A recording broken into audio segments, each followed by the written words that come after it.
Good morning, dear student.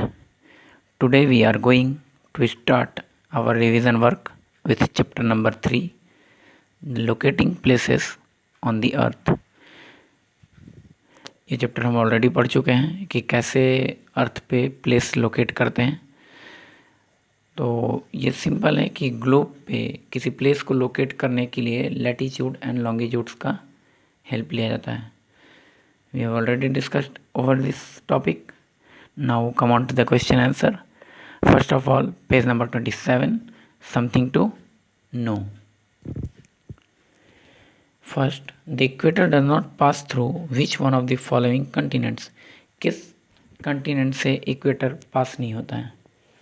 तो सबसे पहले तो हम ये एज्यूम करेंगे कि इक्वेटर जो है वो एशिया के ठीक नीचे से क्रॉस करता है। क्यों? क्योंकि इंडिया का जो सबसे लोएस्ट बाउंड्री है वो 8 डिग्री 4 मिनट है। इट मीन्स इक्वेटर उससे भी नीचे होगा, तो एशिया से नीचे, बट वो क्रॉस करता है कहाँ पे? तो एशिया कंटिनेंट का कंट्री है इंडोनेशिया। इक्वेटर वहाँ से क्रॉस करता है, फिर Africa and then South America. वैसे equator North America, Europe, Australia,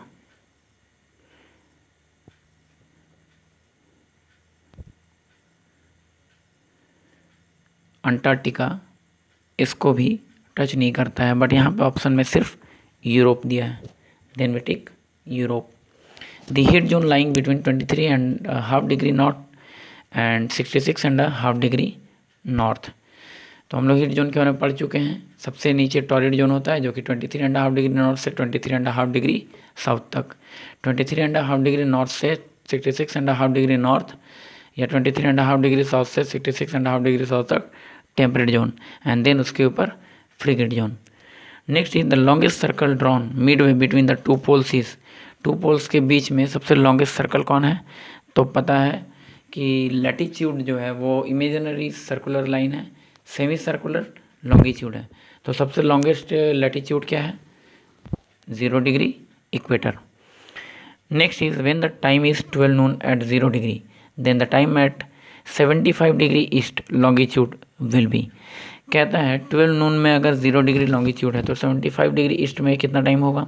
तो पता है, we have calculated, we had already calculated, that is earth take 4 minute to move 1 degree, then 4 minute multiplied by 75 degree. 75 into 4 is equal to 300 minute, and 300 minute convert into hour, then it is 5 hour. Then 12 plus 5 is equal to 5 PM. Which one of the following is correct statement about longitudes? Longitude के बारे में कौन सा statement सही है? तो पहले जो सही नहीं है वो देख लेंगे कौन कौन सा सही नहीं है। Their length is the longest at the pole. कहता है पोल के पास ये लॉन्गेस्ट होता है नहीं, जबकि लॉन्गिट्यूड का जितना भी लाइन है वो सारा इक्वल होता है। Their length is the shortest at the equator. Shortest भी नहीं होगा क्योंकि पहले ही है कि वो इक्वल होता है, तो ना तो लॉन्गेस्ट होगा ना ही शॉर्टेस्ट होगा। All lines are equal, all of them have equal length, ये हो जाएगा। Okay, next is fill in the blanks. The earth rotate from west to east. Generally क्या है, हम लोग देखते हैं कि सन जो है वो ईस्ट में राइज होता है एंड वेस्ट में सेट होता है। तो हम लोग को ऐसा लगता है कि अर्थ जो है वो ईस्ट टू वेस्ट रोटेट करता है। अर्थ वेस्ट टू ईस्ट रोटेट करता है, इसलिए सन जो है वो ईस्ट में दिखाई देता है एंड देन वो वेस्ट में सेट होता है। All the places on the same meridian will have the. कहता है जितना प्लेस सेम मेरिडियन में होगा उसका जो लोकल टाइम होगा वो सेम होगा। The distance between the two lines of the latitude is always same. क्यों? लैटिट्यूड के बीच का जो लेंथ लाइन जो होता है वो डिस्टेंस जो होता है वो सेम होता है, because every latitude is parallel. ये हम लोग को पता है कि लैटिट्यूड पैरेलल कहलाता है and longitude meridian. The longitudes are imaginary line that connect the north and south pole. Longitudes वो एक लाइन है जो नॉर्थ एंड साउथ पोल को कनेक्ट करता है। Each degree of longitude corresponds to a time difference of each longitudes अभी तुरंत पढ़े थे कि 1 degree earth takes 4 minute to move 1 degree. It means each longitudes correspond is equal to 4 minutes. Next is match the following. Two equal division of the earth. It is hemisphere, northern hemisphere and southern hemisphere. Latitudes are measured in latitudes को किस में major करते हैं? Degrees में. Tropic of cancer it is 23.5 degree north, 23 degree 30 minute north. या फिर हम कह सकते हैं ट्रॉपिक ऑफ कैप्रिकॉर्न अगर होता तो 23.5 डिग्री साउथ होता. इस तरह से जो इम्पोर्टेंट लैटिट्यूड्स है वो पढ़ चुके हैं. British royal observatory it is Greenwich is in London and London is in Britain. The place through which standard meridian of India passes through India. The place through which standard meridian of India passes through. India में वो कौन सा place है जहाँ से standard meridian पास होता है? जैसे इंडिया का मिडिल पॉइंट स्टैंडर्ड मेरिडियन है, वैसे ही जैसे कि वर्ल्ड का मिडिल पॉइंट जो है वो ग्रीनविच लंदन है. तो इंडिया में मिर्ज़ापुर कहाँ है? Mirzapur Lucknow and it is in UP. Okay, match the following is completed. Then we are going to discuss our short question answers.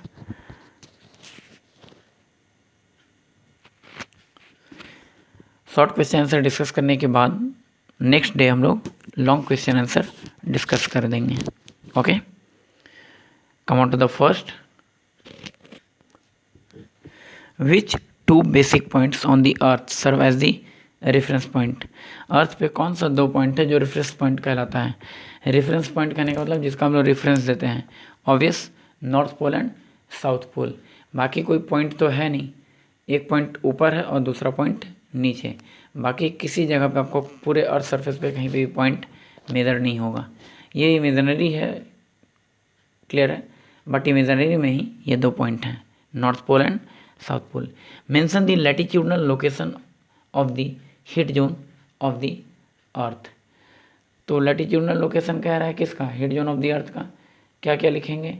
Simple, torrid zone, temperate zone and frigid zone. Heat zone पूछ रहा है तो temperate जो सबसे पहले torrid zone 23.5 degree north to 23.5 degree south. Temperate zone 23.5 degree north to 66.5 degree north and 23.5 degree south to 66.5 degree south. Then is 66.5 degree north to 90 degree north and 66.5 degree south to 90 degree south. It is temperate zone, torrid zone and frigate zone respectively. Why does the torrid zone have the maximum temperature? Obvious, torrid zone maximum temperature क्यों receive करता है? क्योंकि ये अर्थ सन के बिल्कुल सामने होता है.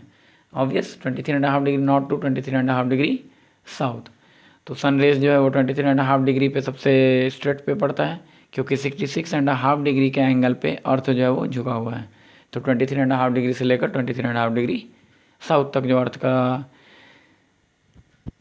फेस होगा वो सन को डायरेक्ट, सन रेस को डायरेक्ट रिसीव करता है. What is the significance of Greenwich mean time? Greenwich mean time का सिग्निफिकेंस क्या है? तो ग्रीनविच मीन टाइम का सिग्निफिकेंस यही है कि पूरे वर्ल्ड का जो टाइम है वो इसी पे डिपेंड करता है. एंड पूरे वर्ल्ड में जितने भी कंट्रीज़ हैं वो अपना टाइम, स्टैंडर्ड टाइम कह सकते हैं आप उनको, या फिर जैसे इंडिया का है इंडियन स्टैंडर्ड टाइम, तो दूसरे कंट्री का उसी के अकॉर्डिंग उनका स्टैंडर्ड टाइम होगा, तो उसको उसी से मेज़र करते हैं from Greenwich mean time. Why is the standard meridian selected by a country a multiple of 7.5 degree और 7.5 डिग्री? क्यों स्टैंडर्ड मेरिडियन लोग जब सेलेक्ट करते हैं तो 77.5 डिग्री का ही मल्टीपल लेते हैं? सिंपल सा चीज़ है. 7.5 डिग्री को लेने का रीज़न है, जैसे कि पढ़ चुके हैं पहले कि earth take 1 degree equal to 4 minute और 1 hour equal to 15 degree and half hour equal to 7.5 degree. But 7.5 degree को हम हाफ नहीं कर सकते हैं. हाफ आवर को तो हम 7.5 डिग्री से हाफ हम नहीं कर सकते हैं. 1 आवर को हाफ करके कन्वीनियंट बनाने के लिए, कन्वीनियंट मतलब किसी टाइम को मेज़र करने के लिए आसान बनाने के लिए हम हाफ आवर तो कर सकते हैं. हाफ आवर को हाफ करेंगे तो 15 मिनट होगा, बट 7.5 डिग्री को हाफ करना पॉसिबल नहीं होता है। इसलिए लास्ट हम लोग 7.5 डिग्री को कन्वीनियंट बनाने के लिए, स्टैंडर्ड टाइम को मेज़र करने के लिए या किसी कंट्री का टाइम निकालने के लिए 7.5 डिग्री माना गया है। बस शॉर्ट क्वेश्चन आंसर में इतना ही हम लोग देखेंगे। नेक्स्ट डे हम लोग लॉन्ग क्वेश्चन आंसर देखेंगे। ओके, अच्छे से वीडियो को देखोगे, समझोगे, एंड क्वेश्चन आंसर आपको भेज ही दिया गया है। वीडियो के साथ साथ क्वेश्चन आंसर को भी पढ़ेंगे तो काफ़ी अच्छे तरीके से आपका क्वेश्चन आंसर क्लियर हो जाएगा। Okay, and one more thing कि कीवर्ड भी आप लोग पढ़ोगे, कीवर्ड पे ध्यान दोगे। नेक्स्ट इज़ एग्ज़ाम का प्रिपरेशन अच्छे से कीजिए। Thanks to all of you.